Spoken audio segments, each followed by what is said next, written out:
여러분 반갑습니다. 총신대학교 신학과 박재현 교수라고 합니다. 오늘 우리는 함께 구역 공과에 대해서, 특별히 구역 공과의 교육 과정에 대해서 제가 좀 말씀드리려고 합니다. 아시다시피 구역 공과는 총 1학기, 2학기, 3학기, 4학기가 있거든요.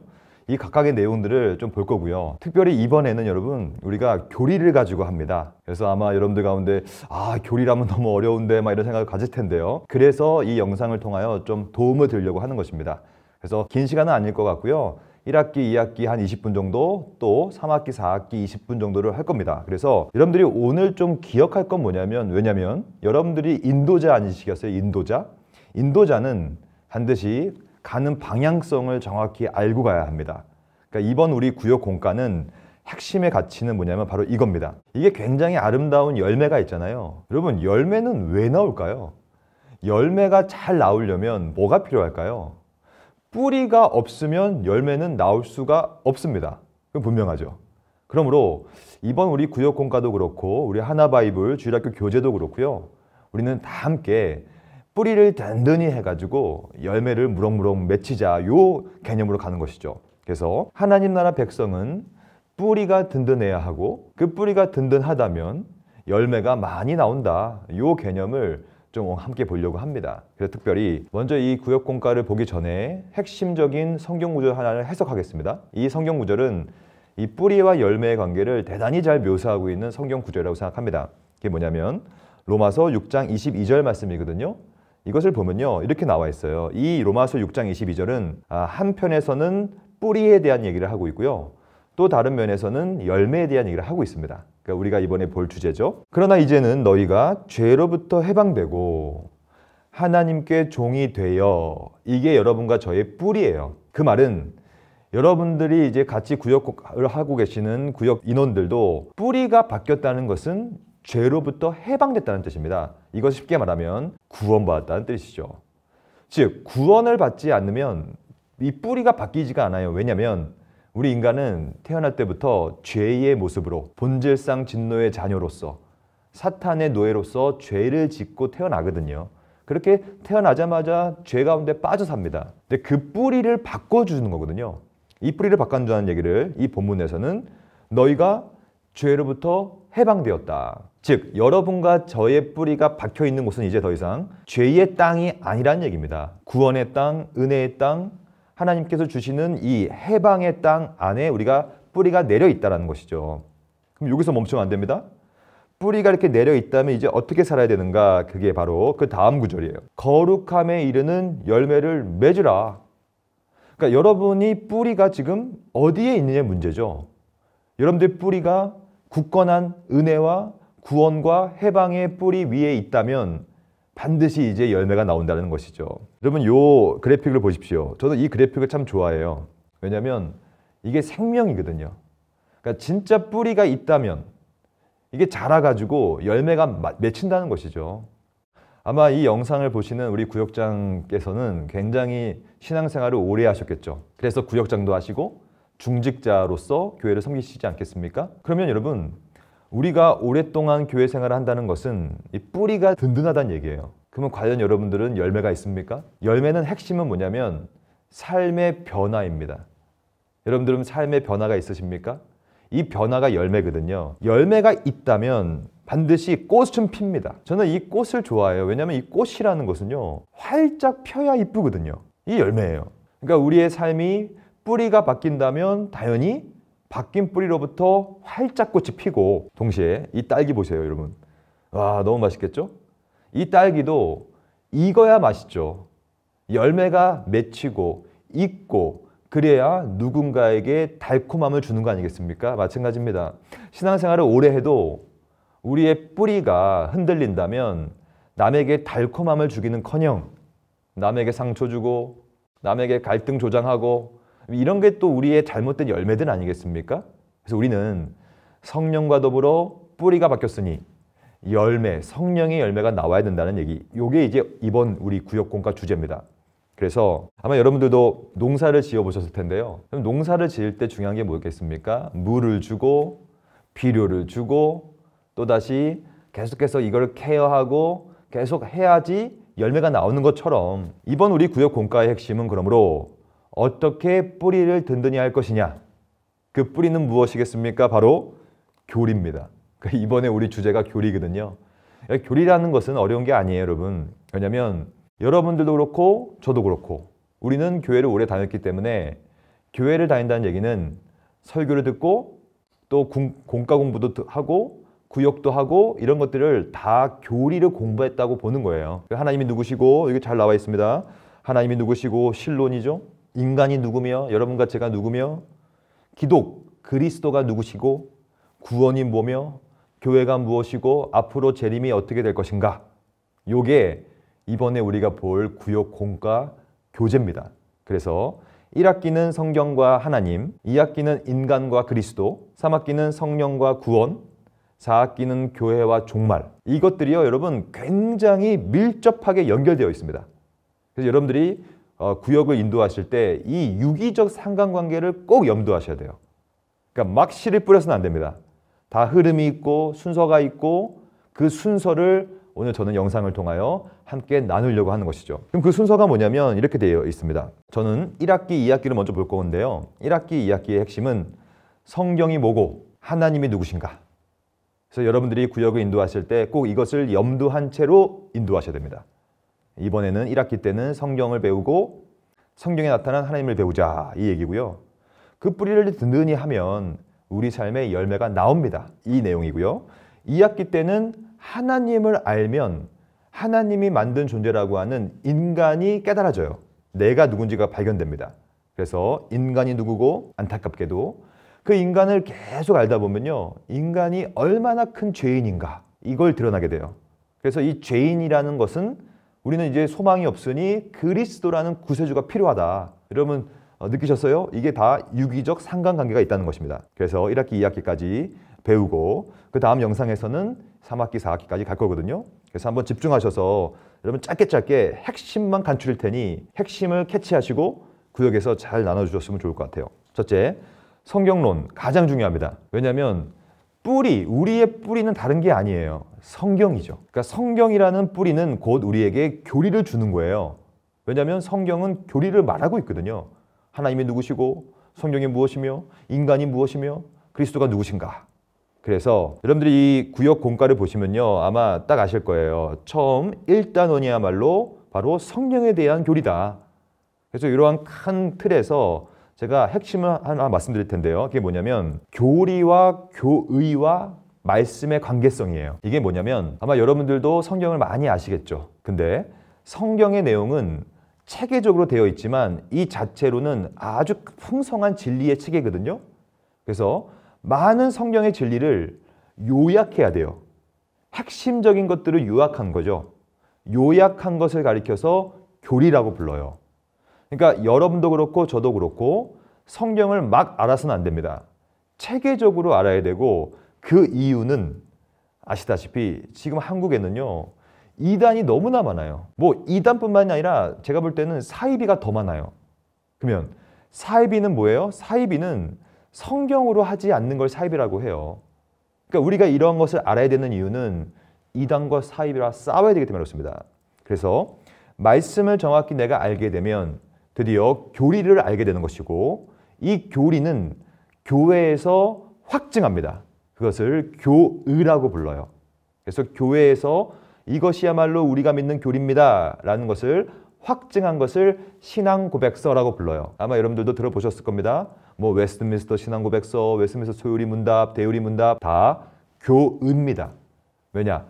교회, 교단에서 이것을 우리가 믿는 교리입니다 라고 확증한 거거든요. 그럼 여기서 그럼 이 교리가 왜 중요한 것이냐? 교리는 우리의 뿌리예요. 그래서 세 가지의 역할을 감당합니다. 첫째는 관점을 보여줘요. 여러분 이 관점이라는 게 얼마나 중요하냐면 여러분들도 아마 안경을 끼시는 분들이 있을 텐데요. 안경을 왜 끼십니까? 안경을 벗으면 안 보이시니까. 희미하니까. 마찬가지입니다. 우리가 뿌리가 없으면 희미해지는 거거든요. 오늘도 인생을 살면서 이단도 있고 사이비도 있고 막 불투명한 인생 가운데서 선명하게 보여주는 것. 하나님이 누구시고 구원이 무엇이며 재림이 무엇이며 교회가 무엇인지 이것을 안경처럼 선명하게 보여주는 겁니다. 선명하게 봐야 여러분 방향성을 잡죠. 여러분들이 어디 여행을 가셨다고 생각해 보세요. 그럼 방향을 모르면 뭐 어디로 갈까요? 우리에게는 나침반이 필요하다. 이게 교리예요, 여러분. 어디까지 가야지 되는 것이며 어디까지 믿어야 되는 것이며 어디까지 우리가 신앙을 고백해야 되는 것이냐. 이게 바로 뿌리, 교리가 나침반의 역할을 감당해 주는 것이죠. 이것이 있다면 우리의 삶은 바뀌어요. 이 바뀐다는 개념을 열매라고 불러요. 사실은 여러분 우리의 인생은요. 이렇게 여러분 지금 화면이 검어졌죠? 아무것도 안 보이죠? 이렇게 컴컴한 것이 우리 인생입니다. 한 치 앞도 바라볼 수 없고요. 이게 뭐 우리가 뭐 좋은 일만 있는 것도 아니고요. 그럴 때 이 어두운 곳에서 마치 발등에다가 발등에 불을 켜는 것처럼 이렇게 밝은 빛을 바라보고 그 빛을 향해 가는 것. 이것이 우리의 뿌리요, 성경이요, 교리라고 하는 것이죠. 그래서 이 교리를 우리가 배우다 보면 이 뿌리를 든든히 하다 보면 이제 누가 나오냐면 거기서 바로 이 단원의 내용이 나와요. 그게 뭐냐면 하나님이십니다. 그래서 와, 하나님은 전능하시구나. 하나님은 거룩하신 분이구나. 하나님은 유일하시구나. 하나님은 삼위일체시구나. 이것이 아주 선명하게 이게 밝게 드러난다는 얘기예요. 교리를 통하여. 그리고 두 번째, 3단원은 신론이라는 것인데요. 즉 사역. 즉 하나님은 우리를 위해서 어떤 일을 하셨는가. 또 앞으로 어떤 일을 하실 것이냐. 또한 지금도 어떤 일을 하고 계시냐. 이러한 하나님의 사역들에 대해서 우리가 3단원에 나누게 되거든요. 그러면 이 내용을 한번 정리해 보겠습니다. 여러분들이 꼭 이거는 성도님들과 함께 나눠보셔야 됩니다. 신론에서 제일 중요한 건 뭐냐면 바로 이겁니다. 하나님은 하나님이셔야만 하고 인간은 인간이어야만 한다. 이건 너무 중요한 신학적 명제입니다. 이것을 좀 더 다르게 표현하면 하나님은 창조주이셔야만 하고 우리 인간은 피조물이어야 한다. 여러분 이게 어긋나 버리는 것을 뭐라고 부르냐면 바로 죄라고 불러요. 여러분 죄는 뭡니까? 죄라는 것은 아담과 하와가 선악과를 따먹어서 눈이 밝아져서 하나님처럼 되고 싶은 마음으로 따먹은 거예요. 즉 인간이 하나님의 위치에 올라가고 싶은 마음, 그게 죄입니다. 아마 여러분들도 오늘도 죄를 지셨을 텐데요. 여러분 죄는 뭡니까? 죄라는 것은 하나님의 명령을 내가 뻔히 알고 있는데 하나님이 나의 왕이시는 것을 내가 알고 있음에도 불구하고 오늘도 내 욕심의 눈이 멀어, 내 정욕의 눈이 멀어, 탐욕의 눈이 멀어서 왕이신 하나님의 명령을 어겨버리는 게 죄예요. 그 말은 더 이상 죄를 지을 때는 하나님이 아니게 된 겁니다.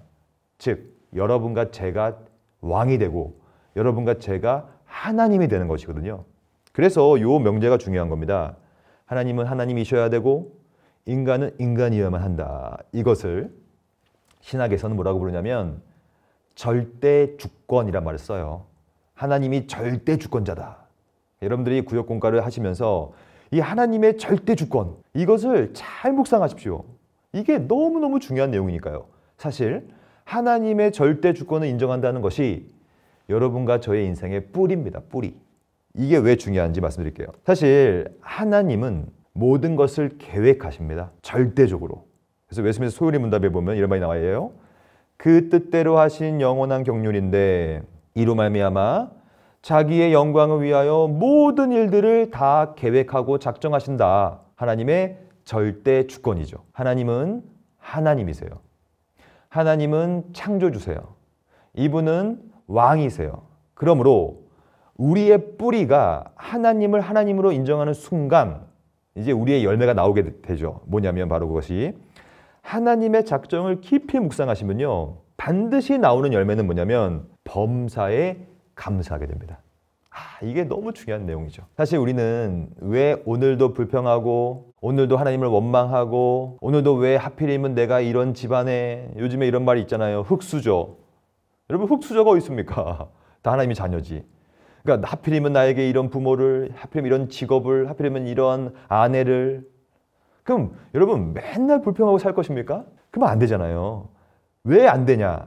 우리의 모든 일들은요, 여러분 하나님의 절대 주권, 하나님의 왕이심, 그의 작정에서 나오기 때문에 데살로니가 전서 5장 18절이 정확히 말하고 있어요. 제가 읽어볼까요? 범사에 감사하라. 범사, 모든 것입니다. 모든 것에 감사할 수 있는 이유는 이것이 그리스도 예수 안에서 너희를 향하신 하나님의 뜻이니라. 이게 절대 주권을 인정한다는 것입니다. 오늘도 내 삶 속에서 힘든 일이 있어도 하나님의 뜻이다. 그러니까 이거 생각하는 순간 우리한테는 뭐가 들어오냐면 아, 감사하다. 돼도 감사, 안 돼도 감사. 왜냐? 하나님의 뜻이다 라는 절대 주권 사상을 우리가 인정해야 한다는 것이죠. 그렇지 않으면 맨날 뭐 하냐면 일희일비합니다. 어떤 사람들은요, 이 뿌리가 흔들리니까, 즉 하나님을 하나님으로 인정하지 않고 나의 필요성을 인정하지 않고, 그래서 모든 것에 대해서 불평만 되는 거예요. 왜냐? 이게 뭐 언제나 하나님의 뜻을 묵상하지 않으니까요. 그래서 좋으면 너무 기뻐하고 안 좋은 일이 벌어지면 너무 슬퍼하고, 이것을 일희일비라고 합니다. 이거 굉장히 위험한 사상이죠. 정리하겠습니다. 이 1학기, 2학기의 내용은 결국에는 1학기가 뿌리예요. 성경과 하나님이 누구신가. 거기서부터 2학기에 연결 지점이 생기는 것이죠. 그러면 연결해 볼까요? 2학기는 이 절대적인 창조주 하나님이 누굴 만드냐면 인간을 만들어요. 그러니까 이제 인간론이 나오는 것이죠. 그리고 안타깝게도 사도론을 보면요, 그 인간이요 하나님의 형상으로 만들어 놨더니 죄를 져버립니다. 그래서 이 죄가 들어왔기 때문에 그리스도가 필요하다는 것까지, 이게 사도론의 내용이에요. 그럼 여기서 핵심적인 건 뭐냐면, 여러분들은 사실 에덴 동산에서 거기 안 계셨잖아요. 여러분 선악과를 본 적 있으십니까? 선악과가 어떻게 생겼는지, 선악과의 맛이 어떤지 여러분 아세요? 모르실 겁니다. 저도 몰라요. 그러면 여러분도 그렇고 저도 그렇고 선악과를 따먹은 적이 없어요, 우리는. 근데 왜 여러분은 죄인입니까? 왜 우리 모두는 죄인입니까? 그 이유를 좀 말씀드리려고 합니다. 왜 우리에게 원죄가 있느냐의 문제. 원죄에 대해서는요, 두 가지의 관점이 있어요. 첫째는 실제론적 관점이라는 게 있습니다. 이건 뭐냐면 유전이라고 생각해요. 유전. 여러분 유전이 뭡니까? 유전이라는 것은 우리 몸 안에 염색체가 있어요. DNA 구조로. 그래서 DNA 게놈 지도가 완성이 됐거든요. 그래서 우리가 부모님의 얼굴과 부모님의 성격을 닮는 이유는 유전 때문에 그래요. DNA가 유전되는 겁니다. 근데 여러분, 원죄는 이렇게 유전되는 게 아닙니다. 왜냐하면 만약에 죄가 이렇게 유전된다면 우리 몸 안에 죄라는 세포가 있어야 돼요. 죄라고 하는 DNA가 있어야 합니다. 근데 없어요. 여러분 아무리 현미경으로 보세요. 죄가 보이나? 안 보입니다. 제가 참 좋아하는 신학자가 있는데요. 헤르만 바빙크라는 네덜란드 신학자입니다. 이분께서 글을 썼는데 이렇게 썼어요. 그러므로 원죄라는 것은 오늘날 우리에게 알려진 유전과는 다르다. 달라요. 우리가 죄인이라는 사실은 유전돼서 되는 것이 아닙니다. 그럼 이거 어떻게 이해하면 될까요? 어떻게 그러면 우리가 원죄가 있을까요? 원죄는 유전으로 받는 것이 아니라 언약적으로 받는 겁니다.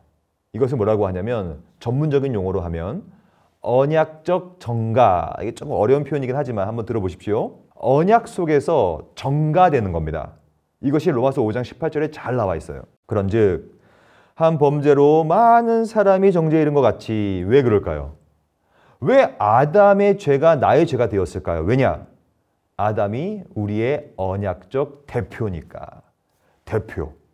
그리고 첫째 아담의 실패를 통하여 우리가 죄인이 되었고요. 둘째 아담이라고 하는 그리스도, 그분의 의로운 행위로 말미암아 많은 사람이 생명에 이르게 됩니다. 이것은 유전이 아니에요. 이거는 언약 신앙 내에서 그렇게 인정하는 개념입니다. 너도 아담의 후손이니 죄인이다. 하지만 예수 안에 있을 때는 너는 다시 의롭다고 인정을 받는다. 그래서 로마서에 보면요, 이런 말이 나와요. 한 사람으로 말미암아 죄가 세상에 들어왔다. 왜요? 언약적 대표가 죄를 졌으니 그 죄를 전가받았다라고 인정하는 겁니다. 죄로 말미암아 사망이 들어오는 것이죠. 그래서 성경은 끊임없이 바로 우리 모두가 아담의 죄를 전가받았기 때문에 죄악 중에 출생하였고 어머니도 죄인이고 아버지도 죄인이니 우리 모두가 죄 안에서 아담의 죄가 나의 죄가 됨을 통하여서 이렇게 죄인으로 태어난다는 개념이죠. 그 얼마나 비참합니까? 의인은 없으되 하나도 없다. 모두 다 죄인이다. 그렇기 때문에 여러분 여기까지 보면 이제 누가 보여야 되냐면 제가 말씀드렸죠. 언약적인 관계와 유기적 연결성. 이렇게 우리가 죄인이면 이제 누가 필요합니까? 바로 그리스도가 필요한 거예요. 왜냐하면 우리 같은 죄인은 하나님께 갈 수가 없어요. 그래서 5단어는 기독론이라고 하는 그리스도가 누구신가. 그래서 이분이 우리를 구원하시기 위하여 선지자와 제사장과 왕의 신분으로 오신 겁니다. 왜 오셨을까요? 예수님은 이 죄의 깊은 골짜기를 해결하려고 오신 겁니다. 여러분 이 사진은 제가 직접 찍은 사진이에요. 그랜드 캐년 가보신 분 있을 텐데요. 미국에 있는 거죠. 그랜드, 크다, 캐년, 계곡. 아주 큰 계곡을 뜻합니다. 그러니까 여러분 보십시오. 이게 엄청 깊은 계곡이기 때문에 죄가 이런 겁니다.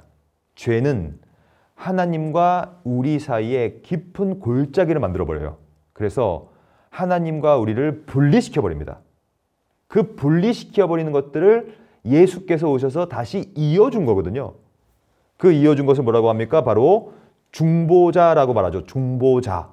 너무 중요한 표현이죠. 하나님은 한 분이시요. 또 하나님과 사람 사이에 중보자도 한 분이시니 곧 사람이신 그리스도 예수라.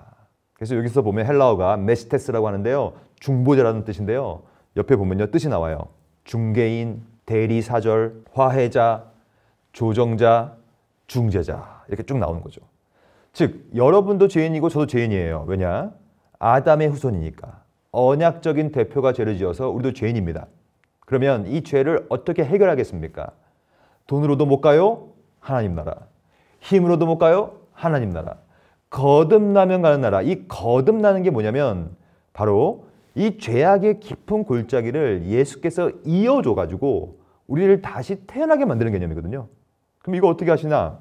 바로 그리스도께서 삼중직을 가지고 하십니다. 삼중직. 그래서 예수께서는 왕으로서 내려오시고 우리를 통치하시고요. 제사장으로 내려오셔서 속죄 사역을 감당해 주시고요. 선지자로 오셔서 선지자 직분을 감당해 주시는 거죠.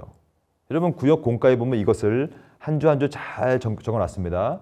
잘 보시고 그리스도가 바로 삼중직을 갖고 계신다. 이 내용을 잘 가르쳐 주셨으면 좋을 것 같습니다. 그럼 마지막으로 그럼 이 그리스도의 사역을 어떻게 우리에게 적용하시는가? 그러니까 구원을 누가 주시는가? 바로 성령이 주십니다. 성령. 그래서 6단어는 성령에 대한 교리입니다. 성령은 뭐 하시는 분이냐면 우리가 얼마나 죄인인 것을 깨닫게 만들어줘요. 여러분 이 보십시오. 이게 빛이잖아요. 빛이 있어야 보는 거예요. 성령은 이렇게 빛을 비춰줘요. 왜냐? 이분은 진리의 영이기 때문에. 그래서 이렇게 바빙크가 말하는 거죠. 성경에서 조명이라는 용어가 사용된다. 왜냐? 죄라는 것은 우리를 어둡게 만들어요. 그래서 성령께서 말씀을 통하여 깨닫게 이 빛을 쫙 비춰줍니다. 그래서 어떻게 되냐면 평소에는 몰랐는데 하나님과 그리스도와 죄와 은혜, 성경, 교회, 세상, 죽음, 심판 이 모든 것에 대해서 성령께서 깨달음을 줘요. 왜냐? 빛을 비춰주거든요.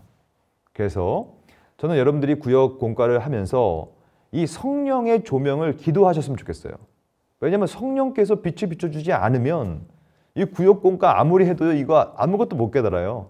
그래서 마지막으로 요 마지막 문장을 해석하고 1학기, 2학기를 좀 마치려고 하는데요. 이렇게 말하고 있습니다. 하나님의 빛 안에서 사람은 이제 빛을 보고 있다. 즉 우리는 빛을 못 봐요. 빛이 있어야 보는 겁니다. 그게 바로 성령의 역할이죠. 그래서 성령께서 우리에게 말씀을 깨닫게 만들어 주실 때 믿음이 나서 구원을 받는 것이죠. 그래서 여러분 1학기, 2학기를 정리하겠습니다. 1학기, 2학기는 뿌리입니다. 성경과 하나님과 또한 인간과 그리스도에 대해서. 그리고 1학기, 2학기가 마치어지면 이제 3학기, 4학기 때는 그 성령께서 우리에게 어떠한 선물을 주시는가? 그게 구원입니다. 그리고 구원받은 사람들이 한두 명 모이면 교회고요. 그리고 그 교회는 아직 완성이 되지 않았기 때문에 종말이 되면 완성된다. 이 열매까지 보게 되는 것이죠. 그래서 여러분 1학기, 2학기 이 내용을 잘 정리하시고 복습하시면서 이제 3학기, 4학기 영상 때도 만나서 뵙겠습니다. 여러분 수고하셨습니다. 감사합니다.